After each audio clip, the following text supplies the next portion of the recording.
Ladies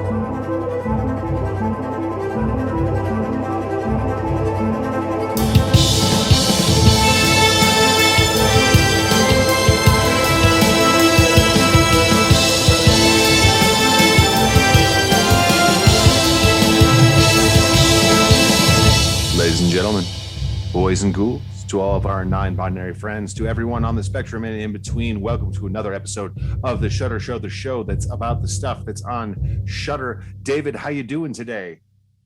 You know, Ken, I'm doing pretty swell today. Pretty swell.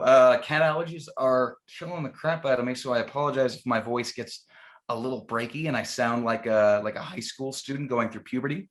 Yeah, cats just be like that with me. But yeah, other than that, not too bad. Ken, how about yourself?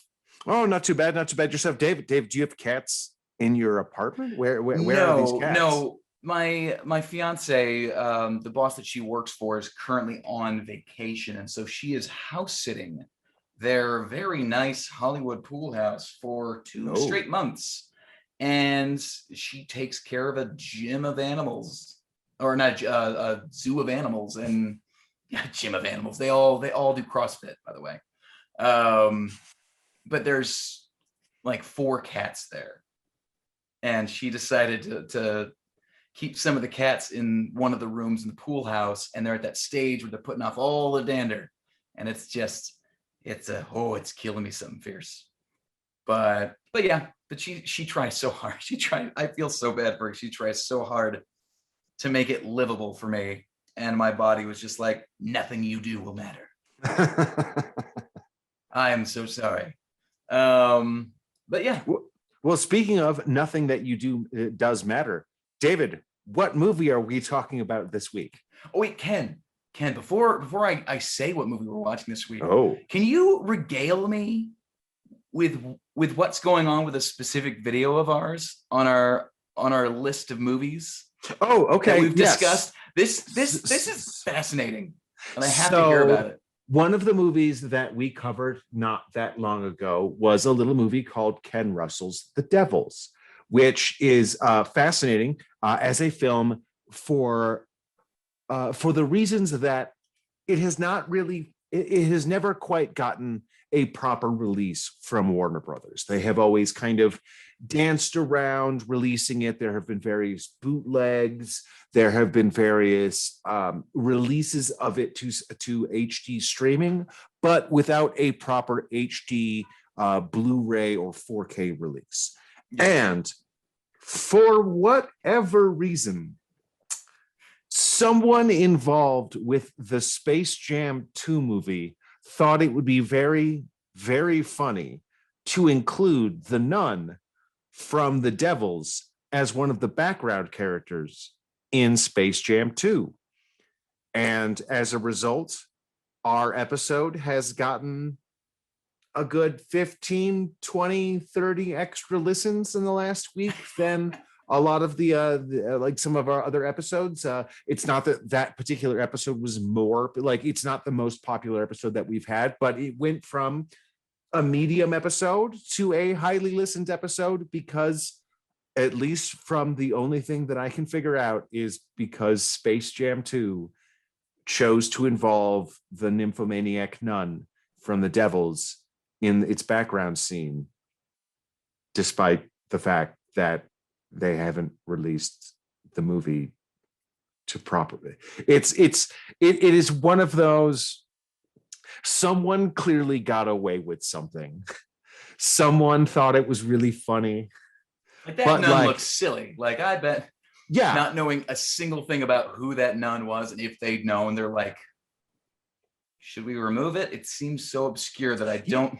I mean, yes, internet, Twitter immediately was like, I know what nun that is. But yeah, I 100% understand how like some normal guy who works in, who works as a lawyer from WB was just like, yeah, some nuns in the background. What's a big deal? And you're like, that's not any nun. That's a very specific nun. But yeah, I want to meet the person who put the nun there. Mm-hmm. Yeah, who made the decision. Put her in. Yeah, I have a million questions. I want to I want to know the story of the person who did it on purpose. I want to know the story of a person who didn't realize what was happening. Like there are 5 or 6 different stories in the history of that time the nun from Ken Russell's The Devils ended up in Space Jam 2. I want a whole book about how this happened. It has greatly increased the chance that I might actually see Space Jam 2. I have heard big maybe, but yeah, I have heard nothing but bad things about Space Jam 2. I am predicted nothing but bad things. I am more than willing to accept the possible outcome that Space Jam 2 could be enjoyable to some people. That said, nah, I don't think so. It doesn't seem like it doesn't seem like my Space Jam, put it that way. Yeah, exactly. Like someone was saying something about like, oh my God, this new Space Jam is all about commercialism. And then someone posted a clip of like Michael Jordan sitting on the bed and Dennis Nedry from Jurassic Park coming in and just being like, lace up your Nikes and grab your Wheaties. We'll pick up a Big Mac on the way over to the stadium. It's like, come on, let's go. And I'm just like, nobody ever knows what the fuck they're talking about ever. Space Jam is one of those movies that I was a little too old to have the nostalgia of like, it was one of those like, yeah, that was neat. Like, don't get me wrong. There is a lot in the technical aspects of the creation of that movie with the animation, with the use of 3D effects. I like Who Framed Roger Rabbit is an incredible movie, but I would say that I appreciate a lot of the technical aspects that are going on in Space Jam in the way that I appreciate the technical aspects that are also going on in Who Framed Roger Rabbit. That said, Who Framed Roger Rabbit to this day is an incredible film with a capital F in closest capital film history, capital F, capital H. Like, Who Framed Roger Rabbit is an incredible achievement. And if you cannot appreciate that, you can go elsewhere. Like, it's flabbergastingly good. And the more that you understand about how hard what they did was, the more you will appreciate Who Framed Roger Rabbit. But it's a movie I can see how people could dismiss pretty quickly, just because like, oh yeah, no, it's one of those animated movies with live action elements, and it's like, nah. Like, yeah, no, it's an incredible achievement, and it's also doing some amazing technical stuff. But that's not the movie we're here to talk about today. Yeah, we're not here to talk about Space Jam. We're not here to talk about Who Framed Roger Rabbit. We're here to talk about Jacob's Ladder, directed by the incomparable Adrian Lyne. Now, Adrian Lyne, I want to say, is one of those guys who does not get the credit that I think he should. He is up there with Ridley Scott as one of the best filmmakers of the 80s. Who was in talks to possibly work on Jacob's Ladder too? Ridley Scott. Yeah, I mean, of course he was. They both came up in England. They both came up in the advertising industry. They were both people who were able to take very basic, simple looking scripts that on their surface seemed very simple, visually speaking. And Adrian Lyne was able to make like not just a meal, like an entire feast out of them. And on top of that, he was able to create almost a whole genre, which is the erotic, like that very specific 90s erotic thriller. Because like Adrian Lyne did Fatal Attraction and did Indecent Cautionary Tale of the Century. I mean, I will also say this: if you are a filmmaker, if you are a cinematographer, and you are stuck trying to figure out how to make a scene work, how to do something interesting with a music video that you've been hired to do, you are in this space where you are trying to figure out what you are going to do. I want you to go over to your shelf, pull out your copy of Flashdance, put that in the Blu-ray player, skip to literally any scene that you want, and you are off to the races already. I have used Flashdance as a reference disc for, I don't know what to do. I want to make something look interesting.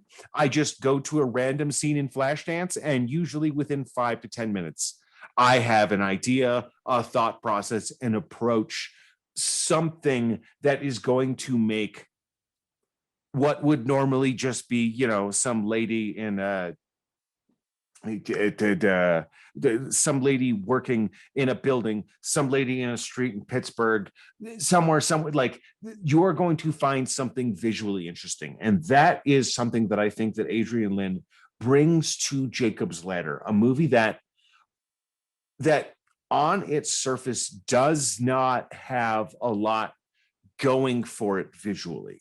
Yes, Vietnam. Oh, I would disagree on that one quite a bit. No. What I'm saying is, like, what's on the page is subway, like subways, apartments, like random streets, post offices, nothing that sounds visually interesting. Nothing on the page, like, it's what I mean? Like dark. It's not like Dark City. Dark City, or something that's something like Suspiria, which is taking place in dance academies in Italy, that's taking place on these beautiful coasts. Like there's like everything in Jacob's Ladder is like, it's a VA offices, it's doctors offices, it's literally ugly, boring, terrible places. And this movie looks incredible. It's got such a beautiful, dingy, dirty vibe to it, but at the same time is gorgeous and is interesting. And you can tell that everything that Adrian Lyne is doing is something to make the visuals more impressive, even into what they do with the demons, where they have that crazy head tilting kind of a vibe. That's an incredibly simple effect that Adrian is doing, and it is incredibly effective. It is so incredibly effective that so many other movies have taken that effect. 100%. Yeah. This is a movie, lots of movies have stolen from, like, it's going out of style. Yeah, you could watch this movie and say, like, I've seen so many of these motifs, I've seen so many of these things done. But again, it kind of like a lot of other movies that we've talked about. Oh no, this is one of the reasons why those movies do what they do. It's because Adrian Lyne perfected it and then gave it to the rest of the film community and said, here you go. Like, here's this. Just the fact that my favorite game series, Silent Hill, is loosely based off of Jacob's Ladder. Oh, I didn't know that connection, but that's really interesting. Yeah, Christoph Gans is an incredible filmmaker and another dude who, like Adrian Lyne, gets like how much the vibe, how much the, like, just the feeling of a movie like this, or just this film Brotherhood of the Wolf. The look of that one for Christopher. Oh my god, so good. That opening fight at the beginning. Oh my god. The Matrix, but French, but set in the countryside, but also the Matrix, but also fighting, but also everyone's wet. It's Brotherhood of the Wolf. If you have not seen Brotherhood of the Wolf, and if you don't know what we're talking about, say nothing, do nothing. Just Google wherever you can find Brotherhood of the Wolf, pay for it, watch it, and thank us later, because it will absolutely just make your night. Brotherhood of the Wolf is dope with a capital D. I'm so glad you know that film. Ken, more reasons to be your friend. David, I saw Brotherhood of the Wolf in the theater. Oh. Yeah, and not like in a re-release. I went blind with a friend of mine because we were like, this sounds kind of cool. This looks kind of neat. we were both, and yeah, I just went to go see it, and then like came out, and we were like, oh my god, oh my god, oh my god, like. See, I would I pay. saw it because I was so like I was a Silent Hill fanatic, and like when I even just heard the announcements that Silent Hill was going to become a movie, I was following all the set pictures when they would be released, and then when they show like cool, this is the director Christoph Gans, and I'm like, oh, what has he worked on? Brotherhood of the Wolf. And I watched it, and I'm like, oh, I'm excited, sir.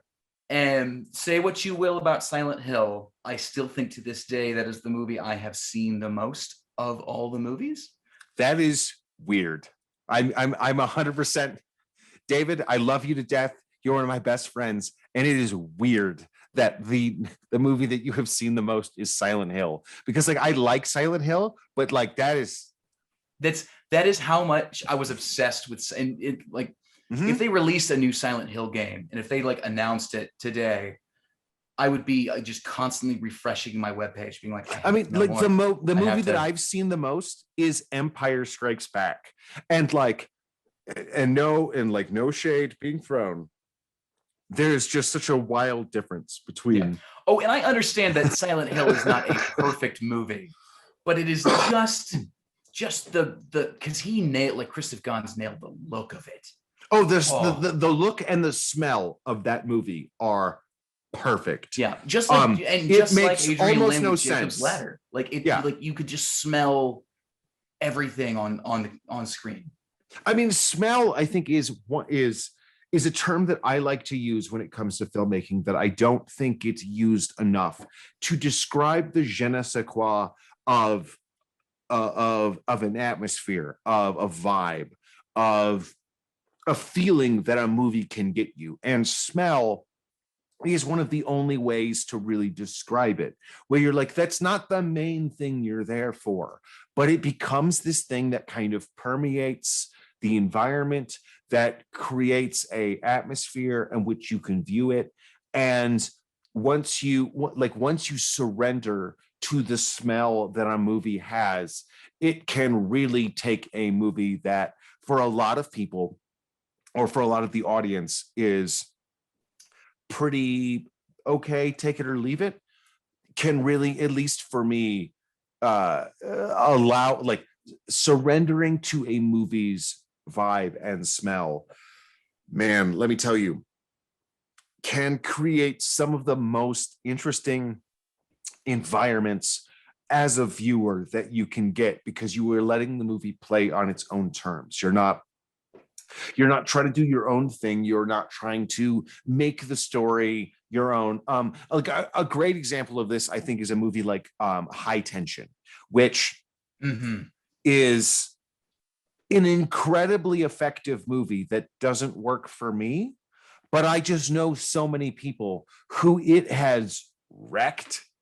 I know so many people who that movie has like changed their viewpoint, that I can't not say that it's not effective. I can say that I don't like the way the movie smells, but I also can't argue that the movie makes people feel a certain way. Yeah. And that's kind of how I feel about, like, say, like for me, that's The Fountain. Like I'm like, whereas to me, like that is another, like, I think it's still on my list of top 10 favorite movies that I've watched almost as much as Silent Hill. Because I don't know, but it is one of those films that I acknowledge is not for everyone. Yeah. Not even for a lot of people. It is for a select group of people that are okay with weird artsy films with strange chemical effects. And it's, if you have not seen The Fountain, I recommend giving it a try. I can't promise you're going to enjoy it the way I did. Because I watched this thing stoned in college and just was going through some shit at the time. And it was just the perfect film that hit at just the right time of my life. And I was obsessed about it for years. But no, like but like that aside, like once again, like coming back to Jacob's Ladder, like I watched this film like while I was in high school, because I have a brother who's 3 years older than me. So he was in college, and so he was expanding his film vocabulary, so to speak, and his music vocabulary. So whenever he would come home, he would bring his DVD collection with him, and I would just sift through it and just watch all like a bunch of different movies. And Jacob's Ladder, I believe, was one of them. And this, like, I was surprised. I'm like, thinking back to it, I'm surprised that high school me watched as many weird films as he did, and enjoyed them, because this is a slow burn but freaky kind of movie. It hits you out of nowhere.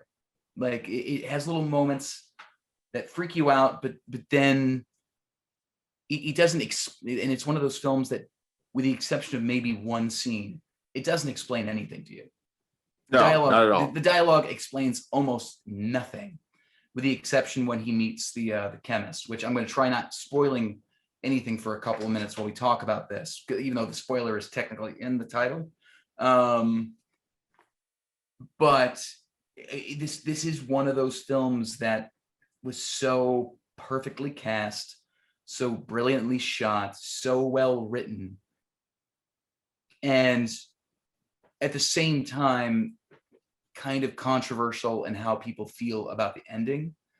Like, what was like there? I saw like there was a great little review by oh gosh, they were the big reviewers back in the day. What the hell? Roger and Ebert? I'm brain farting. Siskel Roger Ebert? and Ebert. Thank you. Good. Jesus Yeah. Christ. Yeah, Siskel and Ebert. Yeah, Siskel and Ebert. Fun fact, I've actually met Roger Ebert Ladder, before. and they were. Oh. Mm-hmm. Is he a fun person? I used to be a server and in Chicago, and Roger Ebert came into my restaurant twice. So I got to be Roger Ebert's server. Basically, he came in and I told everybody, I will cut you if you think that you're taking this table from me.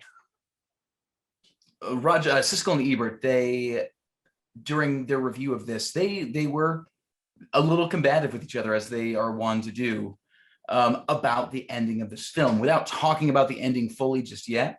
That's part of kind of what I like about it, is that some people don't necessarily like how Adrian Lyne chose to end this.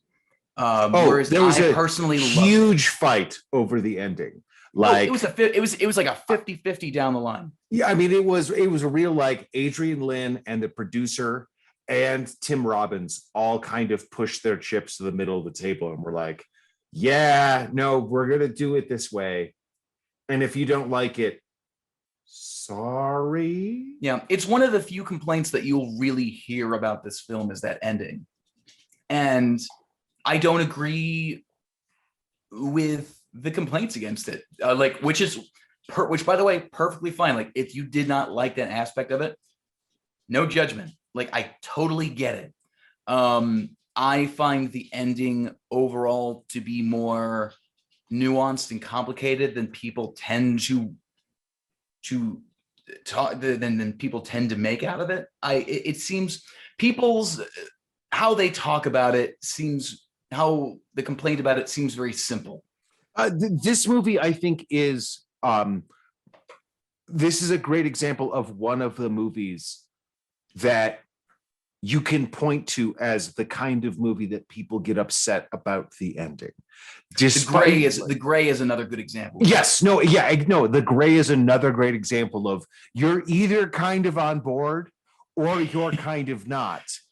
But I wanted to see him fight the wolves. Well, yeah, but also the fact that you feel as strongly as you do is a testament to how good the ending is. Yeah. Because if you didn't feel that strongly, it wouldn't be that good of an ending. Even if you hate how this movie ends, this movie makes you feel a certain way when the movie ends. And that's up to, that is one of those things that, like, I like to talk about when it comes to movies, where movies are a lot like food. The idea is not that it might have been the greatest dish or food you've ever tasted. The reason we're talking about this is because the taste made you react in a certain way. It made you sit up in your chair. It made you say, but what? But wait, hold on, what? And however you react to it is fine. And no one's taking that away from you. But the fact that you reacted is the testament to how good the ending is. Precisely. Because that's because there's almost no way to watch this movie and not want to talk about it afterwards. It is there's a great saying by Howard Hawks, which is a movie has 3 good scenes and no bad ones. And another great Billy Wilder said a great movie is a movie that makes you talk about it for 15 minutes after you saw it. And Killing of a Sacred Deer, I would say, is in that list too. Oh boy, is Killing of a Sacred Deer a great way to absolutely ruin someone's evening. And and I mean that in the most if that pops up on Shudder, we are absolutely discussing. Yes, we are. Oh, absolutely. Killing of a Sacred Deer is incredible. I will fucking weird. Yeah, I love it. Yeah, Lagos's work is he's one of the best. He's one of the best people working today, hands down. Yeah, okay, so now I think we're at a point where I think we need to start going into a little bit more of the detail of Jacob's Ladder and what it is. Ken, given the complexities of this film, I'm going to have you give me a small plot synopsis on this one. So tell me, in your own words, what is this film about? So Jacob's Ladder, very quickly, is the story of a man who goes to Vietnam, is haunted by his experiences, and something happens to him and his unit. It is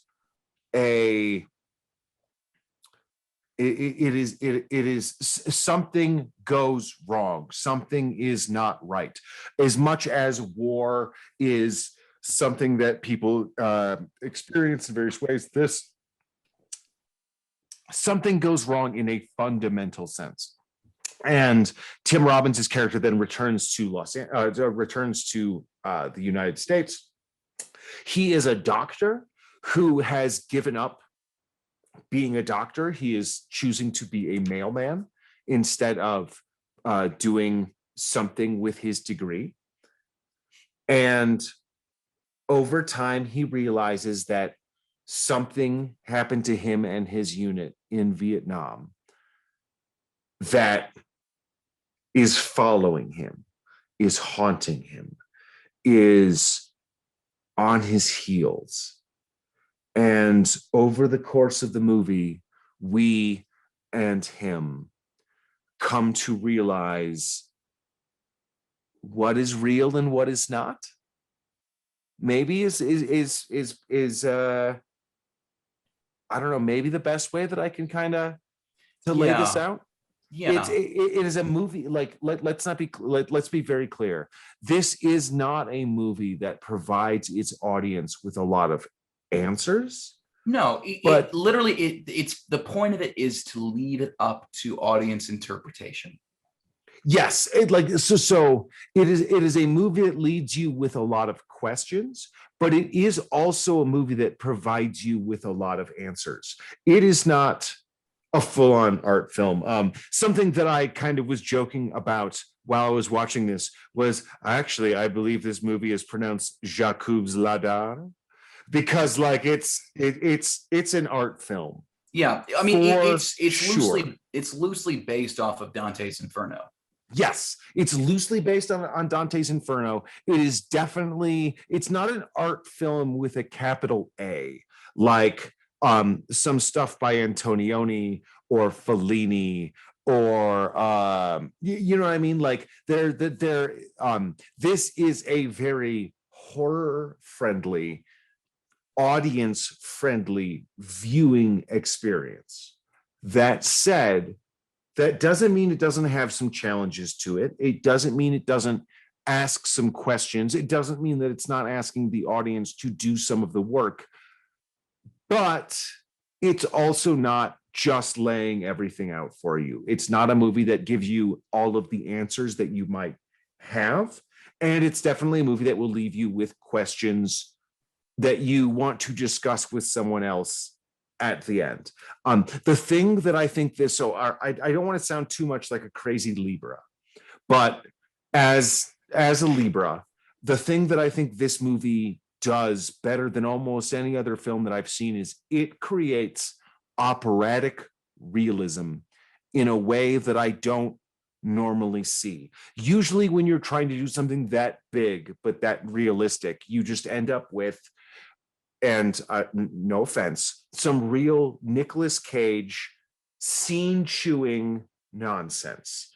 It can be fun and over the top, but it's not like the casting of Tim Robbins in this, I think, is so good.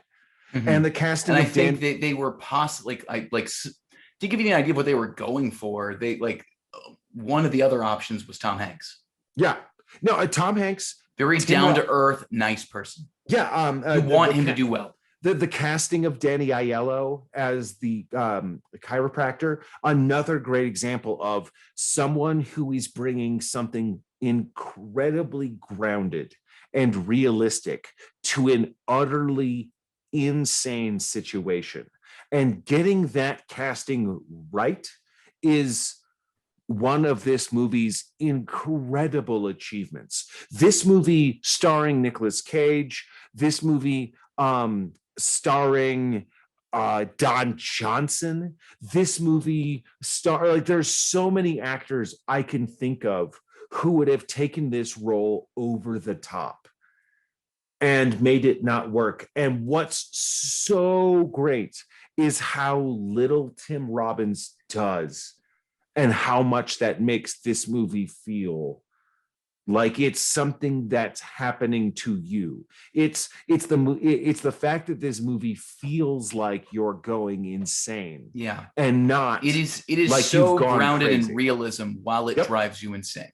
Mm-hmm. Well, yeah, but that's the thing. It's like it makes you like, okay, so there is a difference, I think, between like feeling like you're feeling insane, feeling like you're seeing demons, feeling like everything is out of control.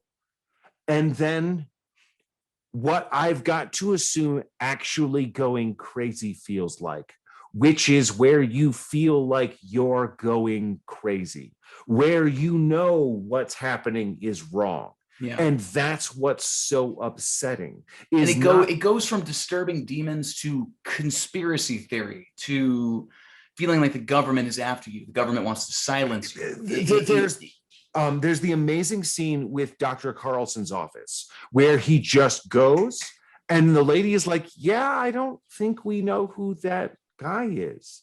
And then he like kind of freaks out and is like, yeah, no, I've been coming here for years, actually. So yes, no, he might be a jerk, but he's around. And then he like kind of storms in, beats on the doors, and then meets a guy who was like, oh, actually, yeah, no, that lady's new. And Dr. Carlson actually died like a month ago. And yeah, no, I'm sorry, we really didn't get a chance to like tell everybody in his group. But like, and that, you know what I mean? Like the idea of pounding on some random municipal door, screaming, "The doctor who knows me is in there," and that person being like, but not just any municipal door, the VA. Yes, and that is another thing that this film does very well around with the metaphors and the motifs. It also has something very poignant to say about what was going on at the time. The idea of the veterans coming home from the Vietnam War, unlike the other wars before them, without the hero's welcome, like shell shock, or shell shock known at the time, which then became post-traumatic stress disorder. Yeah, PTSD, yeah, wasn't really recognized until I want to say the mid 80s. And these guys were dealing with serious health issues in regards to, say, like Agent Orange. And the Agent Orange Act wasn't passed until like 1982. Well, yeah, like, I mean, just the fact that the government was saying that it was like, like the VA was not helping them specifically because the government was pushing the buck down the road and saying, oh no, it's because they smoked a lot. As opposed to, literally the chemicals that we tested on them.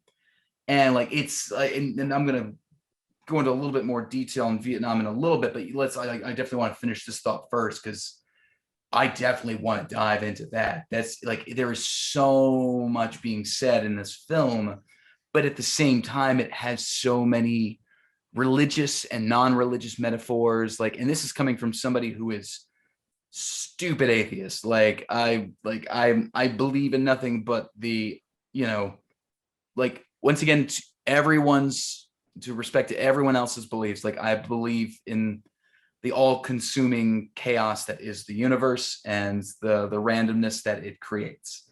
That is about it. I don't think it gives two shits whether two dudes want to get married or whether I want to eat pork on a Sunday. I don't think that exists. However, I do appreciate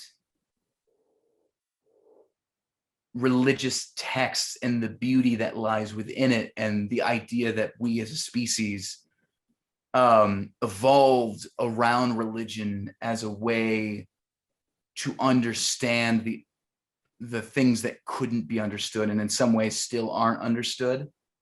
And you see that in how he's going crazy. Like, what the fuck is this? And the movie takes that and says, no, this is part of the process. This is part of you purging your life. Like, this is part of you coming to grips with the life you've led, the life you didn't lead, the fantasies you had, the people you interacted with, like the places you failed as a husband and a father. Like, I do think there is so much to take out of that in terms of like, how do I be a good person? How do I live a fulfilling life? This movie has all of it. Well, so one of the things I think that this film does that puts you as a viewer on your back foot, that as a observer of this story, you are put in a position that you are not used to, in the fact that there are actually 3 stories going on. Most of the time when you would have a story like this, you would have Tim Robbins in quote unquote reality today, where he is, and then that would be counteracted by the dreamscape that he is stuck in. Mm-hmm. But with this movie, you both get the reality that Tim Robbins is in, you get the flashback to Vietnam, and then you also get a third flash to his story with his wife. So you have what appears to be his new life with his new girlfriend, and whatever happened as a result of the story with his son, with Macaulay Culkin's character. And what's really fascinating about that is it creates this environment where you don't know which one of these things is actually real. You don't know if the world with his son is the nightmare where his son has died and he's run over by the wet it. bandits. Yes. Or if that's actually the dreamscape where his son is still alive and that tragedy hasn't happened yet.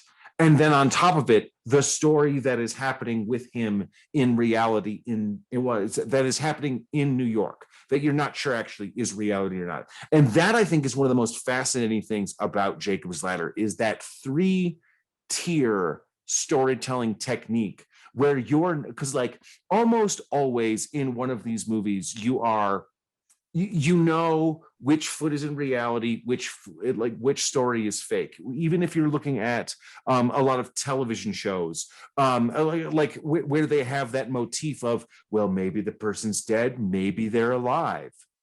There's not this weird third option that exists in Jacob's Ladder, and I just love that so much. It is, I mean, I can't even think of another movie that does that like that hints that hard at this other timeline that might be happening, that might not be happening. And on top of it, what I love is it's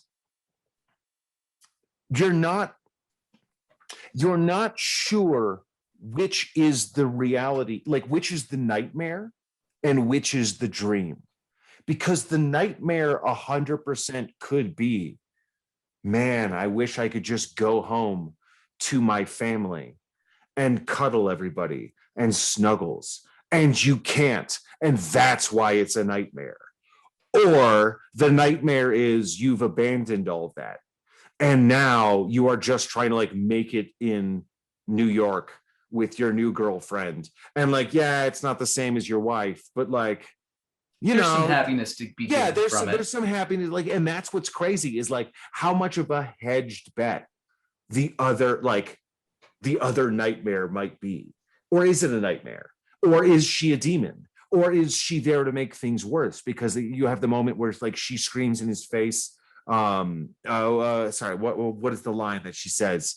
But you know what I mean? Like, I won't take another crazy person. Yes, yeah, exactly. Where like she's all up in his business. And oh my God, I have to put compliments towards Elizabeth Pena, who plays Jezzy, short for Jezebel. Oh, she's great. Obviously, very like a lot of religious context in there too, but she was perfectly cast to be somebody who is both hypnotically gorgeous and seductive and just carnal, but at the same time, but when you see her in her day-to-day life and when you see her working at the post office and interacting with him as a happy couple, there's so much realism there, and she seems so grounded and so part of that world, but it's still so easy to take her character and shift it towards something malignant. I'm thinking very much of something that happens in the commentary track on Gone Girl, where David Fincher talks about casting Ben Affleck's girlfriend with Emily Rachinsky. I forget how to pronounce her last name. But anyway, the girl from the Blurred Lines video. And what Fincher said was the important thing was to have an actress who, when she walked in, every female member of the audience crossed their arms and sat back in their chair and said, "That piece of shit." And every male member of the audience crossed their arms, leaned forward and goes, "Yeah, hang on just a minute. No. I'm not saying Ben Affleck was right, but I understand what he was thinking." And this is 100%. Actually, Gone Girl was a movie that I thought a lot about with this movie. I thought a lot about with Adrian Lyne. And actually, one of the interesting things is, so the last movie that Adrian Lyne directed was Unfaithful with Diane Lane, which I believe is like 2002. Yeah, 2002. And then he's currently in post-production with like a 2022 film called Deep Water, I think. Yes, starring Ben Affleck and Audrey de Armas. And Ben Affleck of Gone Girl fame, and Andre de Armas, is not in Gone Girl, but like everything I understand is there is the movie is a boyfriend did a bad thing and everyone suspects him even though he didn't do it, which is just, it's just interesting because again, it's the same with like it's the same kind of movie playing with the same kind of ambiguity, but different. And so like I'm nothing but excited for a new Adrian Lyne movie, but I just think it's very interesting how much this movie kind of has to do with, or how similar his new movie has to do with his old movies. I don't know. If nothing else, I'm very excited to see. I'm very excited to see him getting to go back to the wheelhouse in which he is strongest. Oh, is Deep Water written by Tracy Letts? Mm-hmm. Yeah, no, yeah. Deepwater looks like Deepwater. Everything that, according to the tin, everything everything looks like it's going to be pretty great. Oh yeah, I'm just looking at. Oh, okay, all right. Yeah, I'm excited for that one too. But yeah, like along with Elizabeth Pena, like this whole cast, like Danny Aiello playing Luis, like who, when you watch like the making of and how they talk about his character, no, like he is supposed to be that guiding light. Like when he is in the room, you are supposed to feel safe. Mm-hmm. And like to the point where in the film, he literally protects the main character and gets him out of trouble. It's the idea of playing with both in the same, and Tim Robbins has gone to say, like, I would have never taken this role if I wasn't allowed to put some form of levity / like semi like humor / good-heartedness into this character, because there are genuine happy moments. Like one of the, like I thought one of the really, really fun scenes was when he's just walking down the street and just the group of women are like calling him over. It's like, hey there, wait a minute, Mr. Postman. And he's enjoying the shit out of just his community. And you can tell that this is a character that you are supposed to root for. This is somebody that you want him to do well. You want everything to be okay for him. And technically by the end of the film, everything is in the grand scheme okay for him. Well, because he ascends his ladder at the very end. As much as everything goes bad, he finds goodness. But I mean, there's so many actors I can think of, like casting Val Kilmer in this would be a mistake. Mm-hmm. Casting Sam Neill in this would be a mistake. There are so many actors, like Liam Neeson, so many actors who have a severity to them that would not make this work. Like that, yeah, the postman scene is great because, like, yeah, no, he seems like a tall, fun guy from the neighborhood that the girls like. He's not so impossibly handsome that it's like Brad Pitt, where you're like, well, yeah, they're just singing about him because he's pretty. No, he doesn't exude sex. He's just a nice guy. He's just a middle of the road dude. He's not. Yeah, it's not like all of those women are not like desperate for him. He's just like the fun, not creepy mailman. Yeah, and that's safe. What makes it, yeah. You know what I mean? But like, it would be so easy to cast him as someone so much more severe that would make this role like it just wouldn't work. And what works so much about this, I mean, it's one of the things that also like works so well about the casting of Jason Alexander.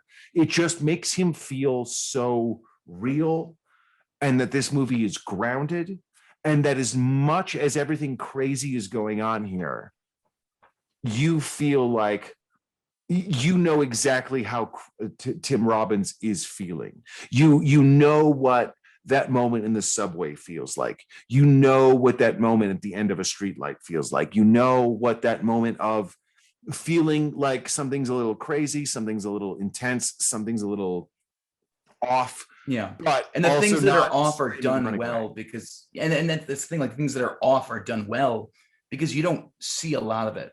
Everything's very quick. Mm-hmm. It's the idea. It's the whole,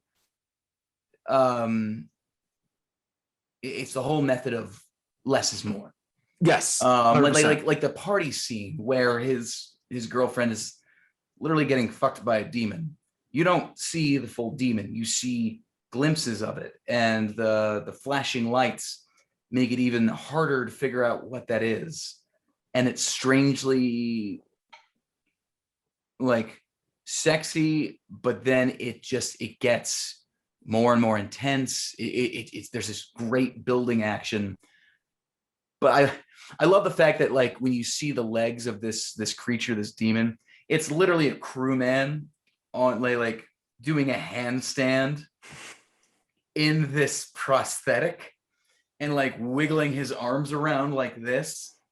And it's just, but when you see like, because there's some making of footage like behind the scenes, like that was a really interesting scene, like that when the character Jesse is doing this, the actress Elizabeth Pena, like she wanted to do this dance with somebody that she knew really well, because it's a very uncomfortable scene.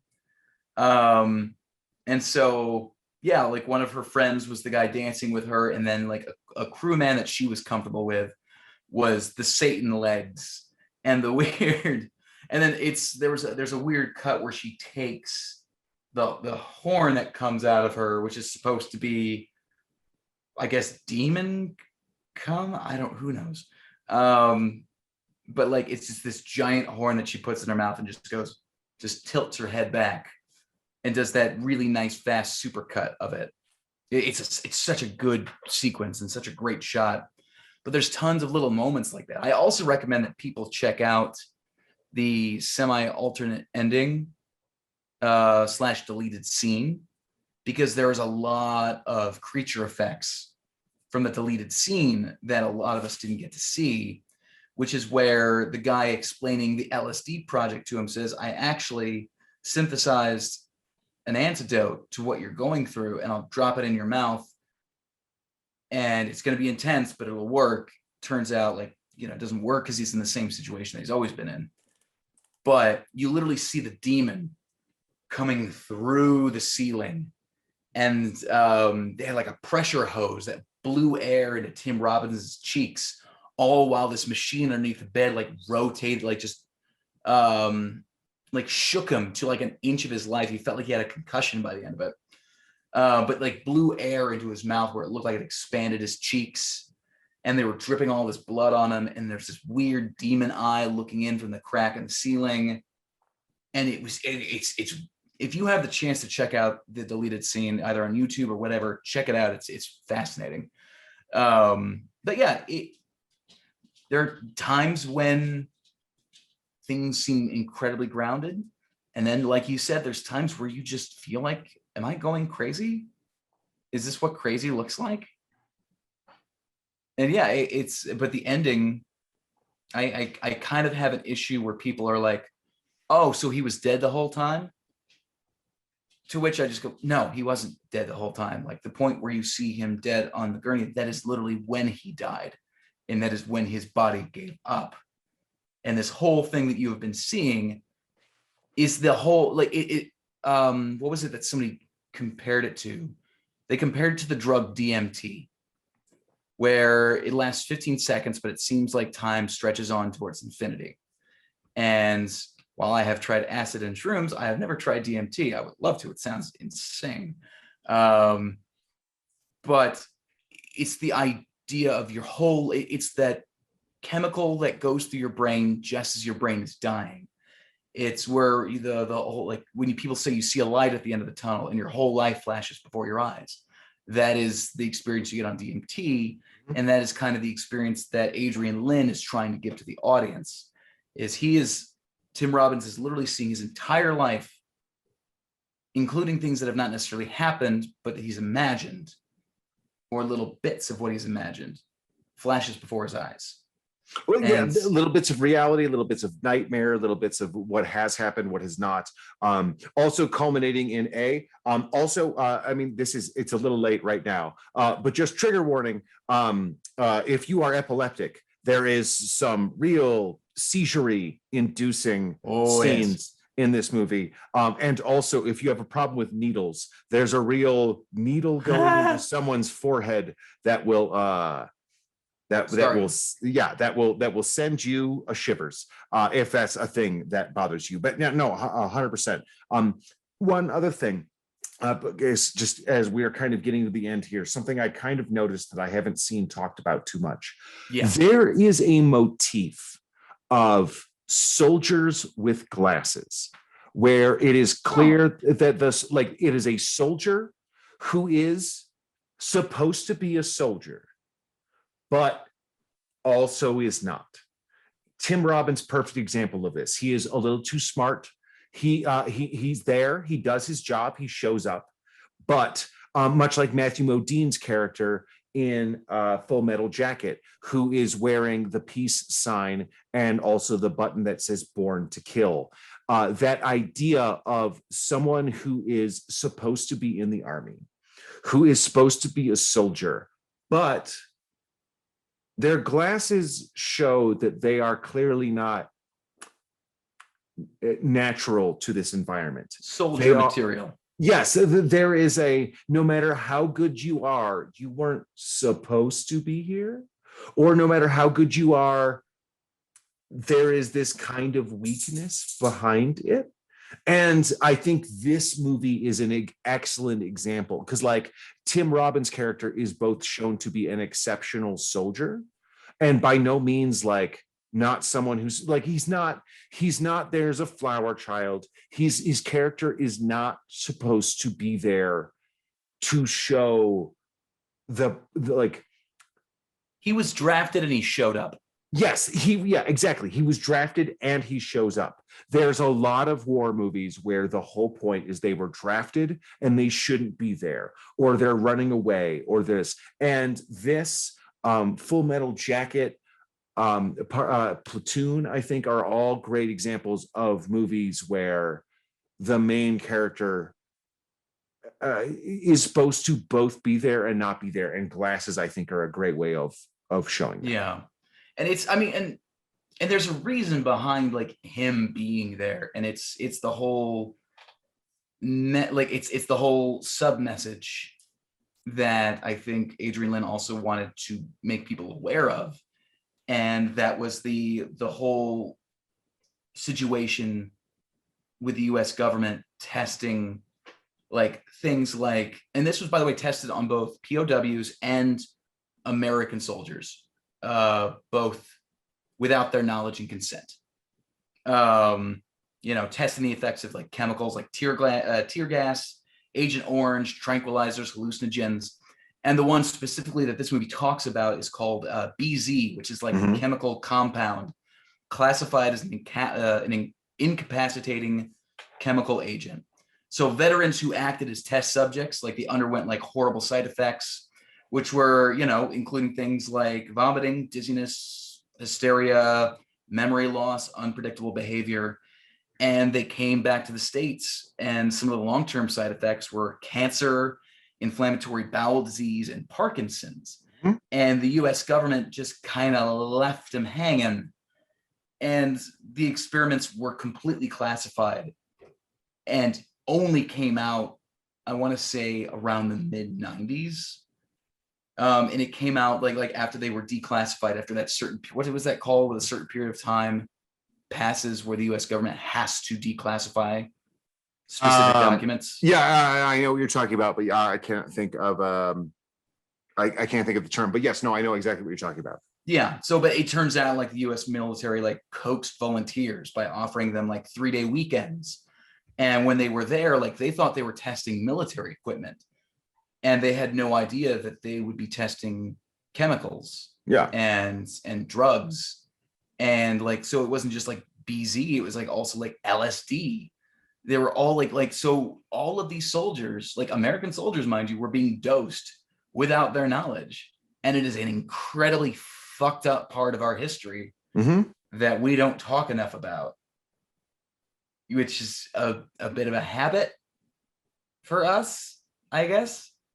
But it's some fucked up shit, but it sort of explains, it's the reasoning behind why Tim Robbins is having this experience, this life flashing before his eyes kind of experience, is because he's on all of these hallucinogens literally while he's dying. So it intensifies everything that he's going through. And it was a great opportunity for Adrian Lyne to have a little bit of an extra statement, if you will. And yeah, I think it worked really. I think another one of those things that worked to the movie's strengths. This is an amazing movie, and I would highly recommend it to anybody who's thinking about watching it. Yeah, I mean, well, that's what we always do here at Shutter Show, is we always we are looking for reasons to suggest movies. We are not looking like, one of the things we don't want to do here at Shutter Show is give you a reason to skip a movie that's on Shutter. Because then what's the point? Yeah, exactly. Yeah, what's the point? We would much rather give you a reason to watch something that you wouldn't normally do. And I can't speak highly enough about Jacob's Ladder. It's something that everybody should see, even though it came out in the 80s and early 80s at that. It is a movie that holds up incredibly well. It doesn't have a lot of the cheese factor that you see in a lot of 80s movies. It's got a realistic vibe to it that you should check out. But that's not what's important. What's important right now, David, is what movie we are going to watch next week, possibly. Do you have a movie that you are going to suggest to our audience that they can then vote on the Instagram? Ken, I do have a movie, and this is one that I've been wanting to do for a very long time. I've also wanted to show this to my fiance for a long time because it's such a great. I'm doing a South Korean film called I Saw the Devil, directed by Ji-woon Kim. Great. Absolutely phenomenal. What about you, Ken? I am suggesting what you got. I am suggesting the absolutely incredibly epic Nicolas Cage film, Mandy. Oh boy. Okay. Yes. The Shudder exclusive, the lumberjack in his house fighting LSD-soaked biker gang with an axe. It is Mandy. Mandy. So the LSD trip dream versus the serial killer cop. Cat and mouse game. Yep. And we will see what the internet has to say. Now, David, question: if people had plugs, or if you had plugs or pluggables that people wanted to check out, where would they check those out? Well, you can check me out on our on Instagram at _DW Marlowe, where I get up to my regular musings. Occasionally post cute animal pictures, trying harder and harder to post less political shit just because that stuff stresses me out too much, and I'm really trying to get better at that kind of thing. But you can also, more importantly, follow us, our Shutter Show podcast, on Instagram as well, on the page that I help manage, at Shutter_show. Ken, what about you? Let's see. You can find you. Yeah, you can find me on Twitter, on Instagram at Ken Stachnik, KenStachnik. You can find my beautiful and amazing dog, Freddy Potatoes, at Freddy Potatoes, both on Instagram and on Twitter. That is FREDDIE. And then you can also check out us on Twitter at Shutter Show. You can email us at shuttershow@gmail.com. It is pretty easy to do so, but until then, until next week, ladies and gentlemen, boys and girls, good night, good luck, and most importantly, go David, fuck yourselves. What the man said. Good night, everyone.